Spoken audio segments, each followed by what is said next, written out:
Je vous remercie pour votre accueil ici à Montréal. En tout cas, merci à vous. Donc je ne vais pas vous refaire le même topo sur le prana parce que vous savez déjà tout. Vous avez déjà regardé plein de vidéos sur YouTube. Là, ce matin, j'ai mis la 95e vidéo. Donc il y a déjà de quoi faire. Et on va essayer de se démarquer de ce que vous savez déjà, pour aller vers peut-être ce que vous ne savez pas. En sachant que j'ai rien à vous apprendre, parce que vous savez déjà tout, et que j'espère que vous n'allez pas simplement, que vous ne serez pas venu simplement pour avoir de l'information en plus. Parce que l'information, on en a plein. Regardez, il y a plein de livres sur les étagères, vous en avez plein chez vous. Et l'information, ça finit par être encombrant, je trouve. Et trop d'informations tue l'information, c'est-à-dire qu'on s'éloigne de l'essentiel. Et c'est bien de se désinformer à un moment donné, de s'alléger, de se désencombrer, parce que c'est ça aussi la nourriture pranique. La nourriture pranique, c'est aussi un petit peu faire le ménage et se réapproprier la notion du vide. Qu'est-ce que vous êtes venu chercher ce soir ?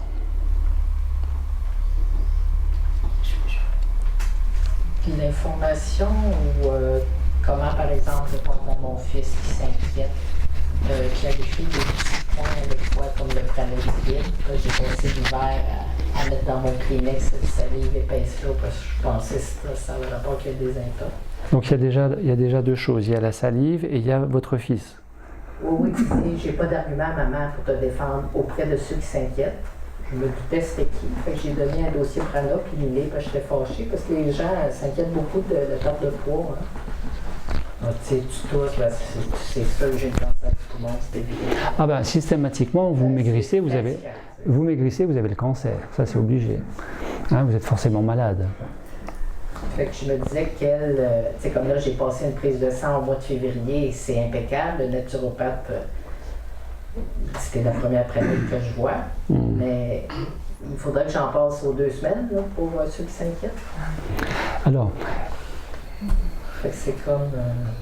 il y a d'une part la peur de maigrir ou la peur de voir son entourage maigrir ou la peur de ne pas savoir rassurer son entourage quand on a un changement. Parce qu'à la limite, vous savez, la nourriture pranique passe par des réaménagements de l'aspect physique, parce que vous rajeunissez, vous ne maigrissez, vous ne vieillissez plus traditionnellement parlant, comme vous n'auriez pas vu quelqu'un depuis 10 ans, vous le voyez 10 ans plus tard, il a vraiment pris un coup de vieux, hein, comme on dit.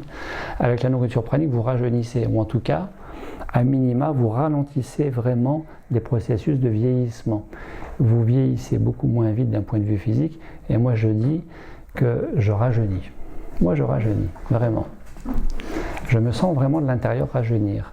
Et au sens large, tout changement déjà dérange, ou potentiellement dérange. Et ce n'est pas tellement le prana, c'est vous étiez chrétien, vous basculez musulman.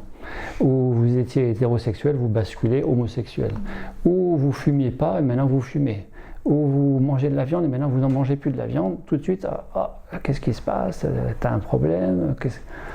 Vous voyez, et le changement est quelque chose de pas toujours confortable, et qui plus est le fait de changer de nourriture au point de plus manger physique, avec en plus de l'amaigrissement, mais dont les gens ne savent pas que ça se stabilise. Et si ça ne doit pas se stabiliser, c'est là où il faut remanger, parce qu'on ne s'embarque pas à ne pas manger pendant 2-3 mois d'un coup. Classiquement, c'est 21 jours, et il faut être raisonnable pour remanger tranquillement après, et pas faire comme certains stagiaires que j'ai qui font le forcing. Mais il faut simplement rassurer, il ne faut surtout pas se justifier, il faut rassurer, il ne faut pas chercher à convaincre l'autre, ni à lui donner l'impression qu'il faut qu'il fasse comme nous. Et c'est toujours cette notion du lâcher-prise. À partir du moment où vous le vivez bien, vous êtes bien, vous émanez l'énergie de sérénité, certes vous avez maigri, mais vous êtes en forme, vous dormez moins, vous avez plus les poches comme ça, ou les 3 cafés nécessaires jusqu'à 11 h, sinon vous n'êtes pas efficace avant. Les gens constatent qu'il y a quelque chose de plus comme avant, certes vous mangez moins, vous mangez plus, vous avez maigri, mais vous stabilisez, vous en faites plus, vous êtes en super énergie, vous retrouvez de la condition, une joie qui est là et qui rend presque envieux les personnes. Et à un moment donné, les gens s'interrogent, mais dans le bon sens. Et à partir du moment où vous vous accrochez pas à votre truc qu'il faut que, ou qu'il faudrait que, ou inversement que vous avez peur, que vous n'êtes pas bien, parce que ça nécessite après l'affirmation de soi. S'affirmer, se positionner, c'est ça aussi qui est délicat. Et là, on n'est plus dans le prana, hein. On n'est plus du tout dans le prana. Ça concerne tous les changements. Eh bien, à partir du moment où vous êtes bien avec vous-même, vous invitez sans rien faire dans le lâcher-prise à ce que l'autre y soit bien. Déjà parce que vous le respectez, vous ne cherchez pas à le convaincre, etc. Il faut que vous soyez bien avec vous-même. Mais à minima, l'autre, il a besoin d'être rassuré. Et puis, c'est même pas la peine de lui passer mon bouquin ou dire tiens, regarde le film Lumière, parce que ça marche pas. Il faut que les gens ils soient en demande. Je lui ai donné le dossier de Nexus l'automne passé. Je trouve que c'est... Il faut que les gens soient en demande, sinon ça ne marche pas.